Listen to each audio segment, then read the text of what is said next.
ಜಿಲ್ಲಾ ಪೊಲೀಸರ ವತಿಯಿಂದ ಸೈಬರ್ ಪೊಲೀಸ್ ಠಾಣೆ ಕಳೆದ ವರ್ಷ ಮತ್ತು ಅದಕ್ಕಿಂತ ಮುಂಚೆ ಆದಂಥ ಪ್ರಕರಣಗಳಲ್ಲಿ ಸಾಕಷ್ಟು ಪ್ರಗತಿಯನ್ನು ಮಾಡಿ ಕೆಲವು ಇಂಪಾರ್ಟೆಂಟ್ ಪ್ರಕರಣಗಳಲ್ಲಿ ದೂರುದಾರರು ಕಳೆದುಕೊಟ್ಟಂಥ ದುಡ್ಡನ್ನು ವಾಪಸ್ ಮರಳಿಸುವಲ್ಲಿ ಮತ್ತು ಆರೋಪಿಗಳನ್ನು ಪತ್ತೆ ಹಚ್ಚುವಲ್ಲಿ ನಮ್ಮ ಸೈಬರ್ ಪೊಲೀಸ್ ಠಾಣೆಯ DSP ಆದಂಥ ಸುನಿಲ್ ಕಾಂಬ್ಳೆ ಮತ್ತು ಇನ್ಸ್ಪೆಕ್ಟರ್ ಆದಂಥ ರವಿ ಎಡವಣ್ಣವರು ಹಾಗೂ ಅವರ ತಂಡದವರು ಯಶಸ್ವಿಯಾಗಿದ್ದಾರೆ. ಇದರಲ್ಲಿ ಕೆಲವೊಂದಿಷ್ಟು ಅಪರಾಧಗಳನ್ನು ಸೆಲೆಕ್ಟ್ ಮಾಡಿದ್ದೀವಿ. ಇವತ್ತಿನ ಪ್ರೆಸ್ ಮೀಟ್ನ ಉದ್ದೇಶ ಏನು ಅಂತಂತಂದರೆ, ಜನ ಯಾವ್ಯಾವ ರೀತಿ ಮೋಸ ಹೋಗ್ತಾರೆ, ಯಾವ ರೀತಿ ದುಡ್ಡನ್ನು ಕಳ್ಕೊತಾರೆ. ಸೊ ಇನ್ವೆಸ್ಟಿಗೇಷನ್ದಲ್ಲಿಯೂ ಕೂಡ ಪೊಲೀಸರು ಮಾಡಿದಂಥ ಪ್ರಗತಿ, ಇದರಿಂದ ಜನರಿಗೆ ಒಂದು ಸೈಬರ್ ಅಪರಾಧಗಳ ಬಗ್ಗೆ ಒಂದು ಅವೇರ್ನೆಸ್ಸು ಆಗಲಿ ಮತ್ತು ಈ ರೀತಿಯಾದಂಥ ಮೋಸಗಳಿಗೆ ಅವರು ಬಲಿ ಆಗಬಾರ್ದು ಅನ್ನೋಂಥದ್ದು ಒಂದು ಉದ್ದೇಶದಿಂದ ಇವತ್ತು ನಾವು ಈ ಪ್ರೆಸ್ ಮೀಟನ್ನು ಮಾಡ್ತಾಯಿದ್ದೀವಿ. ಮೊದಲನೇ ಪ್ರಕರಣ 34/2024 ಕ್ರೈಮ್ ನಂಬರು. ಅದರಲ್ಲಿ ವಿಜಯಪುರ ನಗರದ ವ್ಯಾಪಾರಿ ಒಬ್ಬರು ಆಪ್ಟಾ ಟ್ರೇಡಿಂಗ್ ಆ್ಯಪ್ ಅಂತಂತ ಹೇಳಿ ಟ್ರೇಡಿಂಗ್ ಅಪ್ಲಿಕೇಶನ್ನು, ಈಗ ಆನ್ಲೈನ್ ಟ್ರೇಡಿಂಗ್ ಅಪ್ಲಿಕೇಶನ್ಸು ಅಂತಂತೇಳಿ ಸಾಕಷ್ಟು ಲಿಂಕ್ಸ್ಗಳು ಬರ್ತಾ ಇರ್ತವೆ. ಫೇಸ್ಬುಕ್ಕು, ಟ್ವಿಟರು, ಎಕ್ಸು ಮತ್ತು ಅದೇ ರೀತಿ ಸೋಷಿಯಲ್ ಮೀಡಿಯಾಗಳಲ್ಲಿ ನಿಮ್ಮ ಮೊಬೈಲ್ಗಳಿಗೂ ಕೂಡ ಸಾಕಷ್ಟು ಲಿಂಕ್ಗಳು ಬರ್ತಾ ಇರ್ತವೆ.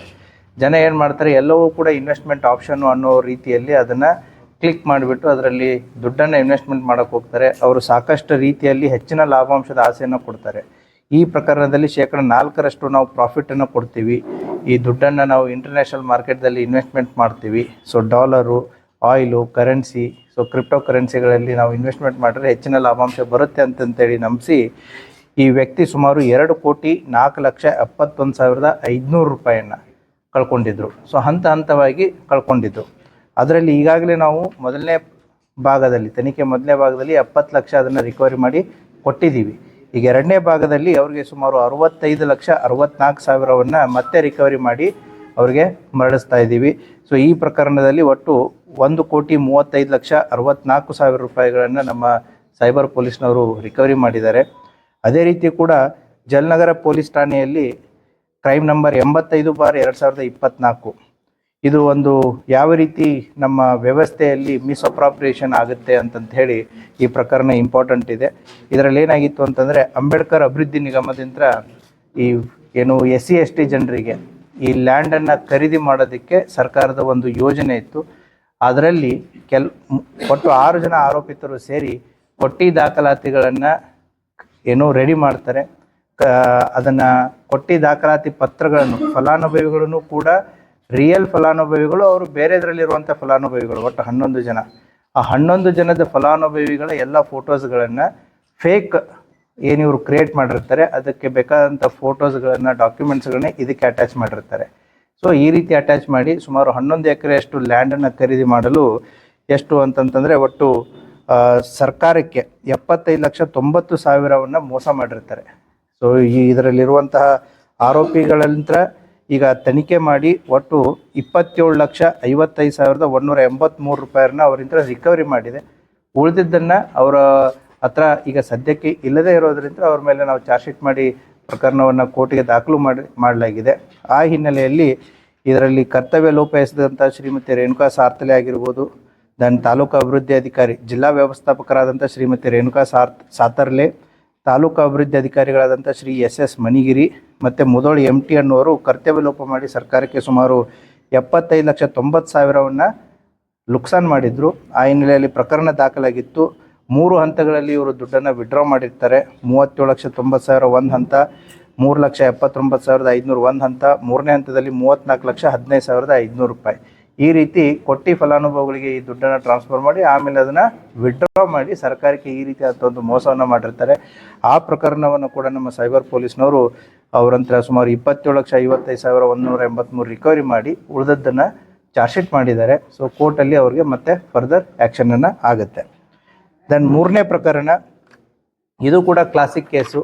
ಏನು ಅಂತಂತಂದರೆ, ನಮ್ಮ ಜಿಲ್ಲೆಯಲ್ಲಿ ಒಬ್ಬರು ವೈದ್ಯರೊಬ್ಬರು, ಅವ್ರದ್ದು ಕೂಡ ಡೈವರ್ಸ್ ಆಗಿತ್ತು.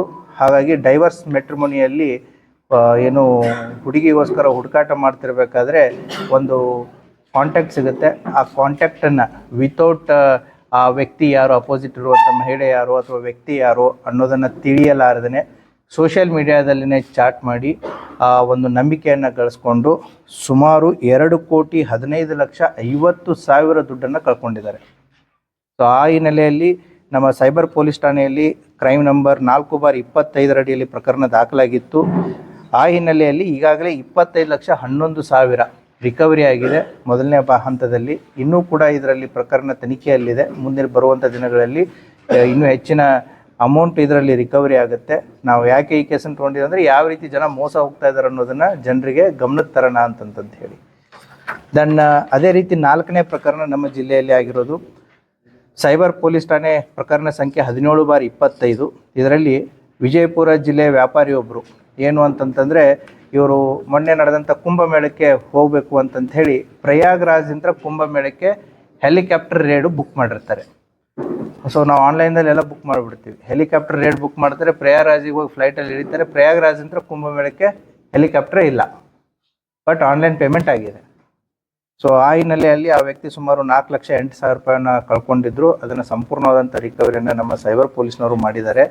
ಸೊ ಇದು ಕೂಡ ಒಂದು variety of the cyber fraud. ಇನ್ನೊಂದು 5ನೇ ಪ್ರಕರಣ ನಮ್ಮ ಜಿಲ್ಲೆಯ ವ್ಯಾಪಾರಿಯೊಬ್ಬರು, ಅವರ ಜೊತೆಗೆ ಇನ್ನೊಂದು 9 ಜನ.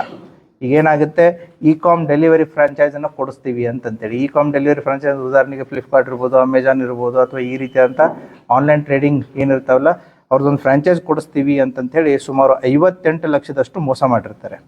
ಆ ಕೃತ್ಯ ಎಸಗಿದಂಥ ಆರೋಪಿಗಳಿಂದ ಈಗ ಸುಮಾರು 10 ಲಕ್ಷ ಈಗಾಗಲೇ ರಿಕವರಿ ಮಾಡಿ ಅವ್ರಿಗೆ ಕೊಡಲಾಗಿದೆ. ಇನ್ನೂ 12 ಲಕ್ಷ ಸೀಸ್ ಆಗಿದೆ, ಅದು ಕೋರ್ಟಲ್ಲಿದೆ. ಕೋರ್ಟಿಂದ ಬಿಡುಗಡೆ ಆಗುತ್ತೆ. ಸುಮಾರು 22 ಲಕ್ಷದವರೆಗೂ ಕೂಡ ಅದರಲ್ಲಿ ರಿಕವರಿ ಆಗಿದೆ.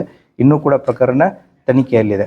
ಹೀಗೆ ವಿವಿಧ ರೀತಿಯಾದಂಥ ವಿವಿಧ ವೆರೈಟಿ ಆಗಿರುವಂಥ ಪ್ರಕರಣಗಳಲ್ಲಿ ಸುಮಾರು 5 ಪ್ರಕರಣಗಳಲ್ಲಿ ನಮ್ಮ ಸೈಬರ್ ಪೊಲೀಸ್ ಠಾಣೆಯ ಅಧಿಕಾರಿ ಮತ್ತು ಸಿಬ್ಬಂದಿ ವರ್ಗದವರು ಸುಮಾರು 1,32,38,183 ರೂಪಾಯಿಯನ್ನು ದೂರುದಾರರಿಗೆ ಮರಳಿಸಿದ್ದಾರೆ. ಸೊ ಆ ಹಿನ್ನೆಲೆಯಲ್ಲಿ ಜಿಲ್ಲಾ ಪೊಲೀಸ್ ಪರವಾಗಿ ಅವರಿಗೆಲ್ಲರಿಗೂ ಕೂಡ ಅಭಿನಂದನೆಗಳನ್ನು ಸಲ್ಲಿಸುತ್ತೆ. ಅದರ ಜೊತೆಗೆ ಕೂಡ ಜಿಲ್ಲೆಯ ಜನರಿಗೆ ಯಾವ ರೀತಿ ತಾವು ಮೋಸ ಹೋಗಬಾರ್ದು, ಯಾವ ರೀತಿಯಾದಂಥ ಪ್ರಿಕಾಷನ್ಸನ್ನು ತಾವು ತೊಗೋಬೇಕಾಗತ್ತೆ ಅನ್ನೋದನ್ನು ಕೂಡ ಅವ್ರ ಗಮನಕ್ಕೆ ತರ್ತಾ ಇದ್ದೀನಿ.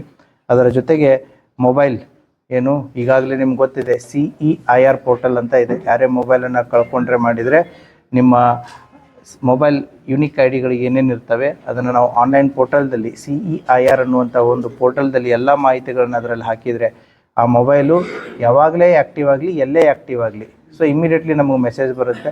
ಸೊ ಇದರ ಒಂದು ಲಾಭ ಏನು ಅಂತಂತಂದರೆ, ಕಳೆದುಕೊಂಡು ಹೋದಂಥ ಮೊಬೈಲ್ ಸಿಗುವಂಥ ಸಾಧ್ಯತೆಗಳು ಜಾಸ್ತಿ ಇರುತ್ತೆ. ಯಾಕಂತಂದರೆ ಅದು ಮೊಬೈಲ್ ಅದು ಸೆಕೆಂಡ್ ಹ್ಯಾಂಡ್ ಆಗಾದರೂ ಮಾರಿರಲಿ ಅಥವಾ ಬೇರೆಯವ್ರಿಗೆ ಯಾರಿಗಾದ್ರೂ ಸಿಕ್ಕಿರಲಿ, so whenever after 1 year 2 year 6 months ಯಾವಾಗಾದರೂ ಕೂಡ ಅದು ಆ್ಯಕ್ಟಿವ್ ಆಯಿತು ಅಂದರೆ ಮಾಹಿತಿ ಬರುತ್ತೆ. ತೊಗೊಂಡವ್ನು ಕಳ್ಳನೇ ಇರಬೇಕಂತಿರಲ್ಲ, ತೊಗೊಂಡೋಗಿ ಬೇರೆಯವ್ರಿಗೆ ಸೆಕೆಂಡ್ ಪಾರ್ಟಿಗೆ ಮಾರಿರ್ತಾರೆ, ಥರ್ಡ್ ಪಾರ್ಟಿಗೆ ಮಾರಿರ್ತಾರೆ, ಫೋರ್ತ್ ಪಾರ್ಟಿಗೆ ಮಾರಿರ್ತಾರೆ. ಅವರು ಇನ್ನೋಸೆಂಟ್ ಇರ್ತಾರೆ. ಅವ್ರಿಗೆ ಇದು ಯಾವಾಗ ಇದು ಕಳ್ಳತನ ಆಗಿರೋ ಅಥವಾ ಇದು ಮಿಸ್ ಆಗಿರೋದು ಅಥವಾ ರಾಬ್ರಿ ಆಗಿರುವಂಥ ಮೊಬೈಲ್ ಫೋನ್ ಅಂತ ಅವ್ರಿಗೆ ಗೊತ್ತಾಗುತ್ತೆ, ಅವರು ಅದನ್ನು ವಾಪಸ್ ಕೊಡ್ತಾರೆ. ಸೊ ಇದು ಒಂದು ರೀತಿ ಜನಸ್ನೇಹಿ ಪೊಲೀಸ್ದ ಒಂದು ಭಾಗನೇ CEIR ಪೋರ್ಟಲ್ ಅನ್ನೋದು. ಸೊ ಆ ಹಿನ್ನೆಲೆಯಲ್ಲಿ ಸೈಬರ್ ಪೊಲೀಸ್ ಠಾಣೆಯಲ್ಲಿ ಸುಮಾರು 10 ಮೊಬೈಲ್ಗಳನ್ನು ರಿಕವರಿ ಮಾಡಿ ಅವರ ವಾರಸುದಾರಿಗೂ ಕೂಡ ಕೊಡ್ತಾ ಇದ್ದಾರೆ. ಹೀಗಾಗಿ ಒಟ್ಟು 2,40,000 ರೂಪಾಯಿ ಮೊಬೈಲ್ ಆಗಿರ್ಬೋದು, ಮತ್ತು ಈ 5 ಪ್ರಕರಣಗಳಲ್ಲಿ ವಸೂಲಿ ಮಾಡಿದಂಥ ಸುಮಾರು 1,32,38,183 ರೂಪಾಯಿಯನ್ನು ಇವತ್ತು ನಾವು ಅವ್ರ ವಾರಸುದಾರಿಗೆ ವಾಪಸ್ ಮರಳಿಸ್ತಾ ಇದ್ದೀವಿ. ಆ ಹಿನ್ನೆಲೆಯಲ್ಲಿ ಈ ಪ್ರೆಸ್ ಮೀಟನ್ನು ಕರೆದಿತ್ತು. ಸೊ ಬಂದಂಥ ತಮಗೆಲ್ಲರಿಗೂ ಧನ್ಯವಾದಗಳು. ಹೌದು, ಸೊ ಸರ್ಕಾರದ ಒಂದು ಯೋಜನೆ ಇದು. ಫಲಾನುಭವಿಗಳು SC/ST ಜನಾಂಗದ ಏನು ಇರ್ತಾರೆ ಅವರಿಗೆ ಭೂಮಿಯನ್ನು ಖರೀದಿ ಮಾಡಿ ಕೊಡುವಂಥ ಭೂರಹಿತರಿಗೆ ಅದನ್ನು ಭೂ ಖರೀದಿಯನ್ನು ಮಾಡಿಕೊಡುವಂಥದ್ದು ಅಂಬೇಡ್ಕರ್ ಅಭಿವೃದ್ಧಿ ನಿಗಮದಲ್ಲಿ ಒಂದು ಯೋಜನೆ ಇತ್ತು. 2018ರಿಂದ ಇದು ಜಾರಿಯಲ್ಲಿತ್ತು. ಸೊ ಆ ಸಂದರ್ಭದಲ್ಲಿ ಈ 3 ಅಧಿಕಾರಿಗಳು, ಈಗ ನಾನು ಹೇಳಿದೆ ರೇಣುಕಾ ಸಾತರ್ಲೆ, ಸಾಯಬಣ್ಣ ಮನಿಗೇರಿ ಅಂತಂತೇಳಿ ಮತ್ತು MT ಮುದೋಳ್ ಅಂತಂತೇಳಿ, ಇವ್ರ ಜೊತೆಗೆ ಇನ್ನೊಂದು 3 ಜನ ಶಾಮೀಲಾಗಿದ್ದಾರೆ. ಅದು ನಿಮ್ಗೆ ಡೀಟೇಲ್ಸ್ ಕೊಡ್ತೀನಿ ನಾನು. ಸೊ ಅದೇ ಡೀಟೇಲ್ಸ್ ಕೊಡ್ತೀನಿ ನಾನು ನಿಮಗೆ. ಸೊ ಪ್ರೆಸ್ ನೋಟಲ್ಲಿದೆ, ಅದನ್ನು ಕೊಡ್ತೀನಿ ಡೀಟೇಲಾಗಿ. ಶರಣಪ್ಪ ಬ್ಯಾಳಿ ಅನ್ನೋರು ಮತ್ತು ಕಮಲವ್ವ ಮಾದಾರ್ ಅನ್ನೋರು, ರಾಣಪ್ಪ ಬ್ಯಾಳಿ ಅನ್ನೋರು ಕೂಡ ಇವರ ಜೊತೆಗೆ ಸಾಥ್ ಕೊಟ್ಟಿರ್ತಾರೆ. ಈಗ ಯಾವ ರೀತಿ ಅಂತಂದರೆ, ನಾನು ಒಂದು ಭೂಮಿಯನ್ನು ಖರೀದಿ ಮಾಡಬೇಕಾಗಿದೆ, ಆ ಖರೀದಿ ಮಾಡಿ ಬೆನಿಫಿಷಿಯರ್ಸಿಗೆ ಕೊಡಬೇಕು. ಇವರೇನು ಮಾಡಿದ್ದಾರೆ, ಒಂದು 11 ಜನ ಡಮ್ಮಿ ಕ್ಯಾಂಡಿಡೇಟ್ಸ್ ಅವರ ಹೆಸರಲ್ಲಿ ಡಾಕ್ಯುಮೆಂಟ್ಸ್ಗಳನ್ನ ಕ್ರಿಯೇಟ್ ಮಾಡಿದ್ದಾರೆ. ಸೊ ಇವರು ಬೆನಿಫಿಷಿಯರಿ ಅಂತ ತೋರಿಸ್ಕೊಳ್ಳೋದಕ್ಕೆ ಜೆನ್ಯೂನ್ ಇರುವಂಥ 11 ಜನರ ಡಾಕ್ಯುಮೆಂಟ್ಸ್ಗಳನ್ನ ಇದಕ್ಕೆ ಅಟ್ಯಾಚ್ ಮಾಡ್ತಾರೆ. ಸೊ ಅಟ್ಯಾಚ್ ಮಾಡಿಬಿಟ್ಟು ಇನ್ನು ಭೂಮಿ ಖರೀದಿ ಮಾಡಬೇಕಂತಂದರೆ ದುಡ್ಡು ಬೇಕಲ್ಲ, ಆ ದುಡ್ಡನ್ನು ಈ ಫಲಾನುಭವಿಗಳ ಅಕೌಂಟ್ಸ್ಗಳಿಗೆ ಅಂತಂದರೆ ಫೇಕ್ಡ್ ಅಕೌಂಟ್ಸ್ ಏನಿರುತ್ತೆ ಅವರಿಗೆ ಆ ದುಡ್ಡನ್ನು ಕಳಿಸ್ತಾರೆ, ಅದನ್ನು ವಿಡ್ರಾ ಮಾಡ್ತಾರೆ. ಅಂದರೆ ಡಾಕ್ಯುಮೆಂಟ್ಸ್ ಏನು ಬೇಕು ಎಲ್ಲ ಸಬ್ಮಿಟ್ ಮಾಡ್ದಂಗಾಯಿತು, ಸರ್ಕಾರದಿಂದ ಏನು ದುಡ್ಡು ವಿಡ್ರಾ ಮಾಡಬೇಕು ದುಡ್ಡು ವಿಡ್ರಾ ಮಾಡ್ದಂಗಾಯಿತು. ಬಟ್ ಇನ್ ರಿಯಾಲಿಟಿ ಏನಿದೆ, beneficiaries are on the ground is zero. ಖರೀದಿನೇ ಇಲ್ಲ ಭೂಮಿ ಖರೀದಿ. ಬಟ್ ಭೂಮಿ ಖರೀದಿ ಬೇರೆ ಬೆನಿಫಿಷರೀಸ್ ಏನಿದ್ದಾರೆ ಅವರ ದಾಖಲಾತಿಗಳನ್ನು, ಅವರ ಫೋಟೋಗಳನ್ನು ಇದಕ್ಕೆ ಅಟ್ಯಾಚ್ ಮಾಡಿರ್ತಾರೆ.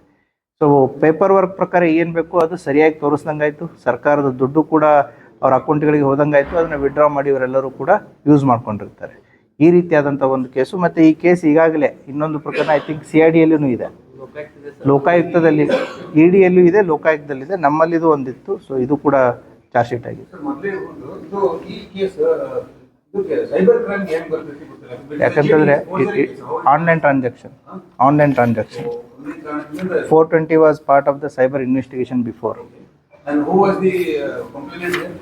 ದ ಕಂಪ್ಲೇನೆಂಟು ಇದರಲ್ಲಿ ರಮೇಶ್ ಚವ್ಹಾಣ್ ಅಂತೇಳಿ ಜಿಲ್ಲಾ ವ್ಯವಸ್ಥಾಪಕರು, ಪ್ರಭಾರ ಜಿಲ್ಲಾ ವ್ಯವಸ್ಥಾಪಕರು, ಡಾಕ್ಟರ್ BR ಅಂಬೇಡ್ಕರ್ ಅಭಿವೃದ್ಧಿ ನಿಗಮ, ವಿಜಯಪುರ. ಹೊಸಬರು ಬಂದಾದ್ಮೇಲೆ ಇದು ಯಾವಾಗ ಹೊರಗೆ ಬರುತ್ತೆ ಅವ್ರು ಕಂಪ್ಲೇಂಟ್ ಕೊಟ್ಟರು.